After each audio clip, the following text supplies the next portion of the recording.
pacha wa Simba. Uko vizuri? Fresh, mambo vipi? Mambo yanaendaje? Namshukuru Mungu. Mmepoteza mchezo mkiwa uwanja nyumbani. Uwanja ambao mnasemaga hatoki mtu, jana ametoka. Imekwaje ndugu yangu? Ujue ndugu yangu Sanga au wana habari. Mimi nitoe ujumbe kupitia nyinyi. Ujue sisi tumepoteza mchezo, lakini nataka tuambie tu kamati ya ufundi Simba imelala. Kamati ya ufundi Simba imelala. Unaweza kuona Benjamin William Mkapa ndo nguzo wetu wana Simba tunaoitegemea. Umenielewa? Jinsi tulivyocheza jana kwa kweli kila mtu anasikitika. Na unaweza kuona ile sio Simba ambao tunaijua sisi. Nimesikia jana wachezaji wanalaumiwa, kocha analaumiwa. Mashabiki wa Simba wako sahihi kuwalaumu wachezaji pamoja na kocha. Lakini still kwamba kuna kamati ya ufundi imelala. Unaweza kuona Simba hii sio Simba ambao jambo naambia ni very serious. Viongozi wasipoliangalia, kamati ya ufundi wasipojitathmini, tutaenda kupoteza. Kwa sababu gani? Jana tumewaona mashabiki wao wa Yanga wengi uwanjani. Umenielewa? Na habari ambayo nyinyi hamna wana habari. Tumezipata. Kuna yule mdogo Kevo. Mimi ni rafiki yangu sana yule. Ameniambia kwamba tutapoteza mechi 4 mfululizo. Umenielewa? Kwa sababu gani? Hawa kwa nini wajue mambo yetu? Sisi Simba ina maana tunazidiwa nini na hawa watu? Inakiwa tujitathmini kwa aina moja au nyingine. Nikisema kamati ya ufundi imelala na maana kubwa.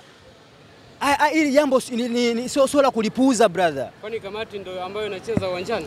Mpira una mambo mengi. Mpira una fitina nyingi. Sasa hivi ushakuwa uadui huu. Mechi zetu wanazicheza. Nani hao? Mechi zetu hawa nyuma mwiko wanazicheza.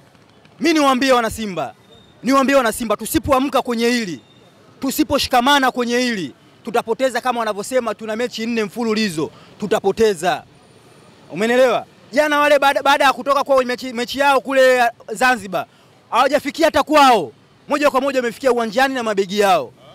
Huyo Kevo, mimi Kevo nimekaa naye sana jana. Ananiambia bwana, hapa mechi 4 mfululizo. Tumeuharibu uwanja ndio maana sisi tumeondoka. Jamani wana Simba, uwanja umeharibiwa. Wachezaji unavyoona ni visual player. Pale mchezaji yote watu wanasema angecheza Soa, angeanza nani? Tunalaumiana sawa. Lakini tuangalie kitu gani ambacho kinachotuumiza. Wachezaji wamefungwa, huyu kocha naye unaweza kumwangalia kocha. Kocha jana amepanga yani kama sio yeye kabisa. Yani jinsi alivyotoa wachezaji kama kocha akapagawa, sio yeye. Kocha ameshapagawishwa. Tuamke wana Simba, tuamke, tunatengenezwa. Wengi wanalalamikia kikosi ambacho kilianza. Hamna namba 9 kwenye kikosi. Wewe unaonaje mfumo ambao aliingia nao kocha na matokeo ambayo yalipatikana? Kikosi kocha unaweza kuona kweli kocha alipanga kikosi ambacho sicho. Ndio hivyo tunapokuja katika mambo ya kutengenezwa, moja hapo ndio hiyo. Haiwezekani. Una mafuadi watatu ambao ni quality kweli. Una Soa, una Mwalimu, una Mkwala. Wote ni wachezaji ambao ni quality. Haiwezekani uanze na Mutale namba 9. Umeelewa? Ni jambo ambalo la kufikirisha. Umeelewa? Kwa nini? Kwa kigezo gani? Yaani na maana wewe unacheza vile kama unazuia. Benjamin William Mkapa, ngome yetu kubwa ambayo tunaitegemea. Ngome ambayo ile tupatia sisi ujanti. Leo hii unaenda kuanza bila forward. Umeelewa? Basi au Man City wenyewe wameacha kucheza hivyo. Leo hii tunacheza sisi. Lakini yote na yote mimi na imani kubwa kwamba kamati yetu ya ufundi imelala. Hili jambo liko very mambo yapo shehe wangu. Mambo yapo, inabidi tuamke wana Simba. Kabla mambo hayajazidi kuwa mabaya zaidi. Umenielewa? Unaweza kumuona kweli katika hesabu zake kocha amefanya kama vile mtu ambaye haeleweki. Umenielewa? Lakini still kwamba angalia sio yeye. Umenielewa? Ma influencer wa Yanga wametoka Zanzibar. Hata kwa hawajafika na mabegi yao mengi wamefika uwanjani kwetu. Kwa still kwamba uelewe kwamba kuna kitu gani? Kwa nini wajienda hata kwa wamekuja kwenye mechi yetu? Na mimi nikwambie, huyu Kaivome alinipigia simu akaniambia mnafungwa goli 1 na kweli kilichotokea. Wanajuaje mechi zetu? Habari zetu wanazipataje hawa? Mbona kama mnakata tamaa mapema sana? Si tukati tamaa, lakini still kwamba kamati ya ufundi iamke. Kamati ya ufundi iamke. Tumelala mno. Na mimi nilimsikia msemaji wa klabu ya Yanga Ali Kamwe akitoa malalamiko kama yako, sababu mojawapo ya wao kuhamia Zanzibari ni mambo ya ushirikina pia. Akasema tumekimbia kule wameshindwa kutufuata kwa sababu ya ushirikina. Lakini nakusikia tena wewe leo unakuja kutuambia habari za nyinyi kulogwa na kamati za ufundi. ukweli ni upi sasa? Nini au imekuja hii mara baada ya kupoteza mechi ya jana na nyinyi mmetafuta sababu ya kujificha kwenye ushirikina na mambo ya ufundi? Blaza, hawa mainfluencer wa Yanga sisi marafiki zetu. Umeelewa? Ni watu wetu. Umeelewa? Tunaongea nao, wanatuambia. Umeelewa? Tusingesema ya maneno, lakini Simba kwanza, kamati ya ufundi ya Simba iamke. Hawa wameharibu uwanja ndio maana wamekimbia. Wewe unaelewa kwa nini Yanga amekimbia uwanja wa Benjamin William Mkapa? Kuna sababu ya msingi ya maana. Ameenda kuharibu uwanja, yeye ndio kaamua kuondoka pale. Wana Simba, hili jambo ni very serious. Na taarifa ambao nyinyi wana habari hamna. Mimi nimeambiwa na huyu Kevo tunapoteza mechi 4 mfululizo. Back to back na makundi atufuzu tusipoamka. Lakini kwa kikosi cha jana cha Simba unavyokiona wewe, kilikuwa inastahili kupata ushindi na namna ambavyo walikuwa wanacheza mechi ya jana. Ni haki kwao kupata ushindi au ni halali kwao kupoteza mechi? Na ndio maana kama nilivyosema awali, kocha amepanga kikosi ambacho unashangaa wewe mwenyewe kwanza. Umeelewa? Mimi mwenyewe pacha ningeambiwa panga kile kikosi nisingepanga vile. Umeelewa? Lakini huwezi kumlaumu kocha, ametengenezwa. Kwa hiyo tukubaliane kwamba shida sio mambo ya ufundi, tatizo ni kocha kupanga kikosi kile ambacho alikipanga jana. Yule kocha kama asingetengenezwa, kocha asingemkaanga, asingepanga vile. Unaamini kocha kukaangwa? Unaamini kocha kununuliwa? Kocha hajanunuliwa. Kuna namna fulani Yanga wanatuwini kwenye mambo haya yapo. Mambo haya ya wizard wanatuwini Yanga Afrika. Mimi nakwambia brother, kuna namna fulani hawa wanatuwini, sio mpira. Angalia hata jinsi wanavyoshinda. Magoli yao ni ajabu tu. Hebu niambie, mtu mwenye akili timamu magoli tuliokosa jana unaweza kukosa? Clear chance brother, clear chance, wewe na goli. Eka tu mpira nyavuni tushangilie. Kweli?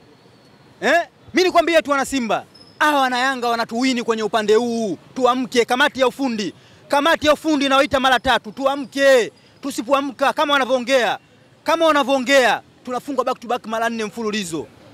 Nimesikia malalamiko kwenda kwa Mpanzu pia. Mnasema Mpanzu sasa hivi ameanza kutumika na Dar es Salaam Young Africans. Kuna ukweli gani kwenye hilo? Brother, mtu ukitengenezwa, umeelewa? Mtu ukitengenezwa kikaangwa, sio Mpanzu tu. Watu wamelalamikia Mutale, wamelalamikia Oa, wamelalamikia Shasambi. Ni hao wachezaji ambao watufikisha hapa. Umeelewa? Kwa mtu mwenye akili timamu huwezi kusema Mpanzu ni mchezaji mbovu. Umeelewa? Lakini kuna namna akachezewa. Umeelewa? Lakini ndio maana unamuona alichokifanya jana. Lakini mimi niwaambie tu wana Simba wenzangu, timu bado tunayo. Tukiamka, kamati ya ufundi tukiamka, umeelewa? Tunaweza tukafanya kitu. Umeelewa? Na tukiendelea kwa mwenendo ambao tunaocheza, tukiendelea mimi nakwambieni wana Simba, hata makundi hatufiki tusipoamka, tusipojitathmini kwenye upande wa pili huu. Haiwezekani brother. Wewe kama shabiki wa Simba, hebu naomba niweke wazi kwenye hili. Kumekuwa na kauli mbalimbali kuhusiana na kocha. Nani ni kocha mkuu? Nani ni meneja ndani ya club? Unafahamu gani kuhusiana na hili? Nani kocha mkuu? Nani meneja pale Simba Sport Club? Ambaye sasa anastahili kupewa hizi lawama za upangaji wa kikosi. Ni Matola ama Pantev? Unapozungumzia Pantev yuko juu zaidi ya meneja. Yaani ni meneja zaidi ya kocha. Umeelewa? Nimeona propaganda za kumbeza kocha wetu. Tunawaambia tu huyu kocha bado si tuna imani naye. Umeelewa? Nyinyi kuna namna fulani mmetuwini tu wananiliwa hawa nyuma mwiko. Lakini still kwamba hebu ngoja kamati ya ufundi jitathmini. Na imani kamati ya ufundi itajitathmini, itategua mtego ambao utopolo wameuweka. Lakini still kwamba na imani huyu na sisi kufungwa hapa. Umeelewa? Mwaka jana nawakumbusha kama mmesahau. Tulifungwa na Vipers, tulipoteza sisi. Umeelewa? Tulifungwa na Raja kama sikosei. Umeelewa? Lakini tuenda kufunga Vipers kwake, tulimpiga Omondi away. Bado ndo kwanza mechi ya kwanza.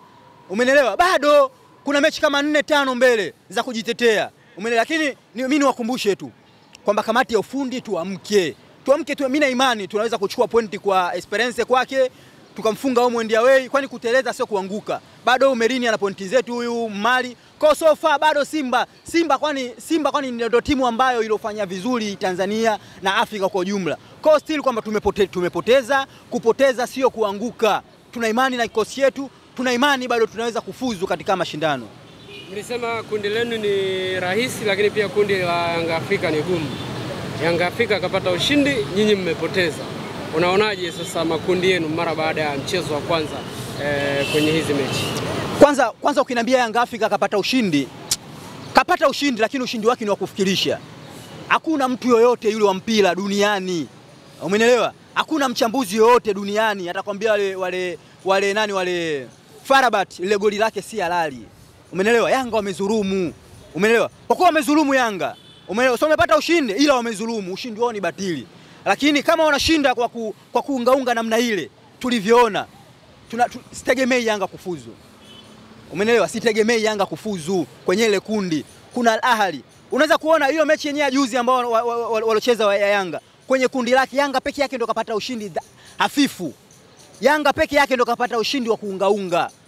Wote wamepanda ushindi wa magoli 2, 3 kwenda juu ya halali, ikiwemo Al Ahly kashinda 4-1. Umeelewa? Kwa hiyo unaweza kuona mtu ambaye anayechechemea, mtu aliyopata ushindi wa kuungaunga ni Yanga Afrika. Ana pointi 3 sawa, lakini still kwamba bado ana kazi kubwa ya kufanya. Mimi sitaki niamini kwamba Al Ahly anatoka kwenye kundi la Yanga. Hata Farabat. Umeelewa? Farabat kwanza ana quality. Kamzulumu ndo kapata matokeo. Bado ataenda Morocco. Umeelewa? Kwa still kwamba bado safari, alafu ndo kwanza ni raundi ya kwanza.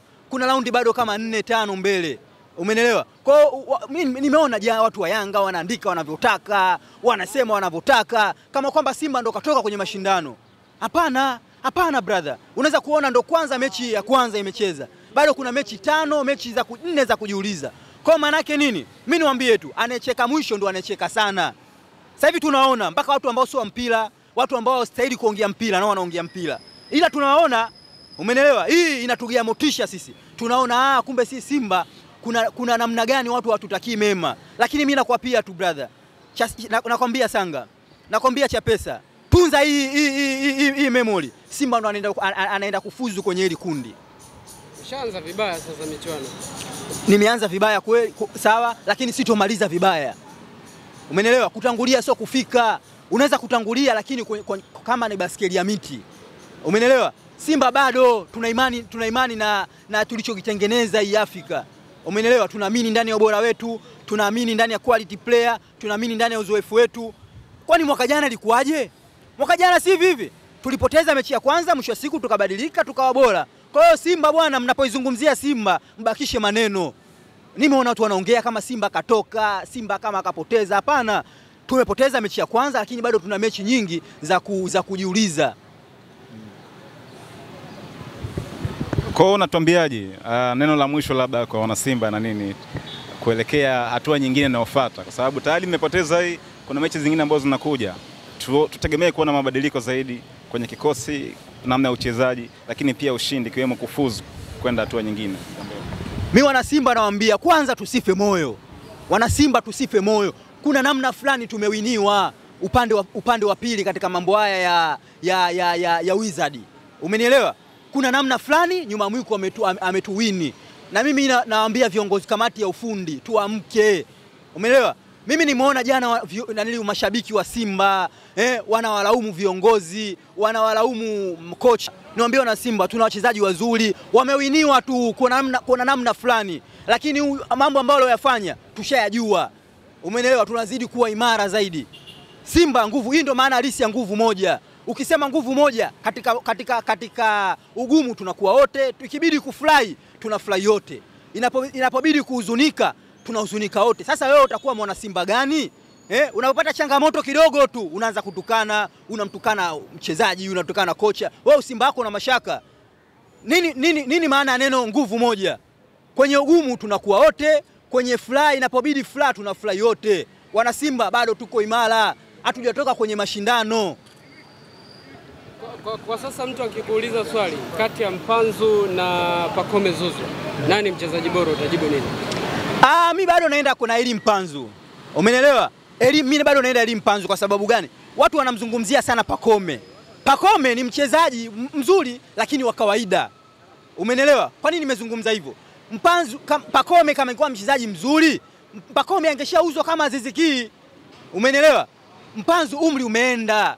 Umeelewa? Kiwango chake Mpanzu Pacome ni msimu huu anamalizia tu. Pacome ana miaka 40 yule. Brother, haiwezekani mchezaji mzuri awe na miaka 40 unaambia mchezaji mzuri. Umeelewa? Msimu wake wa mwisho tu Pacome. Angekuwa mchezaji mzuri ukiniambia Aziz Ki nitakwambia what a player. Kwa nini? Wydad wamemchukua. Mchezaji mzuri angeondoka.